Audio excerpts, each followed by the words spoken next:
India vs Sri Lanka T20 series நம்ம நினச்ச result தான் வந்தது. இந்தியன் டீம் வந்து பார்த்தீங்கன்னா இந்த ஒரு சீரிஸை 3-0 அப்படின்ற மாதிரி ஜெயிச்சு ஸ்ரீலங்கன் டீமை ஒயிட் வாஷ் பண்ணிட்டாங்க. அடுத்து ஒன் டே சீரிஸ் நடக்க போது. இந்த ஒன் டே சீரிஸ்க்கான இந்தியன் டீம் பிளேயிங் லெவல் தான் நம்ம இந்த விட பார்க்க போகிறோம். முக்கியமாக ரோஹித் சர்மா, விராட் கோலி 2 பேருமே வந்து பார்த்திங்கன்னா T20 வேர்ல்ட் கப்புக்கு அப்புறம் ஃபர்ஸ்ட் மேட்ச் விளையாட போகிறாங்க இந்தியன் டீமுக்காக.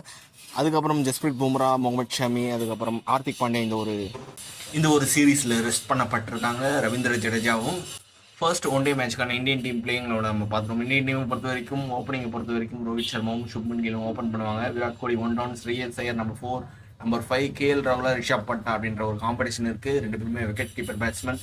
நம்பர் 6 பொறுத்த வரைக்கும் சிவம் டூபேவா இல்லை வந்து பார்த்தீங்கன்னா ரியான் பராகா, 2 பேரும் ஆல்ரவுண்டர். அதனால அவங்களுக்குள்ள ஒரு காம்படிஷன் இருக்குது. ஹார்திக் பாண்டியா ரெஸ்ட் அப்படின்றதுனால சிவம் டூபே அந்த இடத்துல விளையாடுவார் அப்படின்றது தெரியல. அக்ஷர் பட்டேல் ஜடேஜா இடத்துல விளையாடுறாரு. ஹர்ஷித் ராணா, குல்தீப் யாதவ், முகமது சிராஜ், அதுக்கப்புறம் ஹர்ஷ்தீப் சிங் தான் வந்து பார்த்தீங்கன்னா